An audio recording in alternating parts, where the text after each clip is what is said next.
নমস্কার বন্ধুরা, দীপার রান্নাঘরে তোমাদেরকে আরও একবার স্বাগত। তো দেখো, এখানে প্রথমেই আমি নিয়েছি 4টে কাঁচা আম। আজকে করে দেখাবো আমি কাঁচা আমের আমসত্ত্ব। তো প্রথম থেকে ভিডিওটা শেষ পর্যন্ত দেখে থাকো। তারপরে দেখো, আমগুলোর খোসা ছাড়িয়ে এখানে আমি টুকরো করে কেটে নিয়েছি আর ভালো করে ধুয়ে নিয়েছি। তারপরে এখানে কড়াই বসিয়ে দিলাম আর কড়াইয়ের মধ্যে কেটে রাখা আমের টুকরোগুলো সব দিয়ে দিলাম। এবার আমটাকে সেদ্ধ করার জন্য যতটুকু জল প্রয়োজন ঠিক ততটুকু জল এখানে আজকে দিয়ে দিচ্ছি। তারপরে দেখো, কিছুক্ষণ পরে আমটা কিন্তু এখানটায় সেদ্ধ হয়ে গেছে।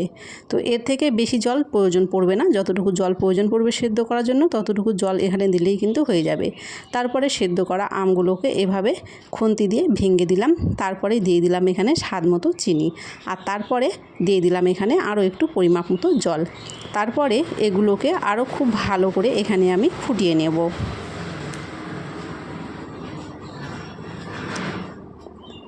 তো দেখো, এরকম অবস্থায় আমটা কিন্তু আবারও ফুটে গেছে আর আমটা আমাদের তৈরি হয়ে গেছে। এখন এটাকে নামিয়ে একটু ঠান্ডা করে নেব। তারপরে এখানে একটা বড় ছাঁকনি নিয়েছি আর আমগুলো এখানটায় দিয়ে দিচ্ছি। এখন এই ছাঁকনির সাহায্যে আমের পিউরিগুলো আমি এখানে ছেঁকে বের করে নেব।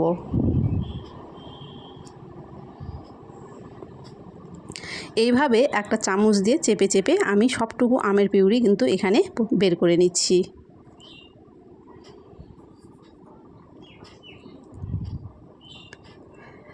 তারপরে এখানে একটা স্টিলের থালা নিয়েছি আর থালার মধ্যে কিছুটা পরিমাণে তেল ব্রাশ করে দিচ্ছি।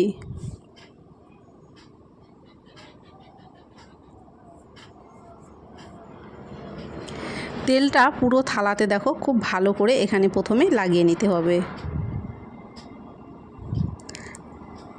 তারপরে ওই থালার মধ্যেই আমের পিউরিটাকে ঢেলে দেব।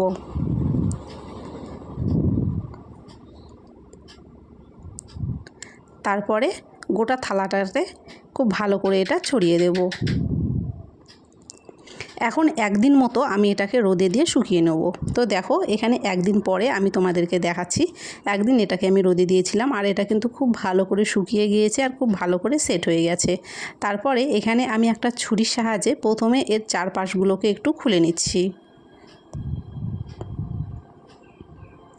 এভাবে ছুরির সাহায্যে চারপাশগুলো একটু খুলে নেওয়ার পরে দেখবে কিন্তু এটা খুব সহজেই উঠে যাবে।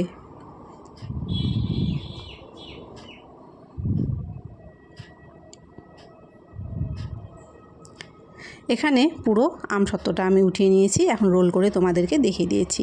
তো দেখো, খুবই কম সময়ে কম উপকরণে কিন্তু কাঁচা আমের আমসত্ত্ব কীভাবে তৈরি করবে সেটা আমি দেখিয়ে দিলাম।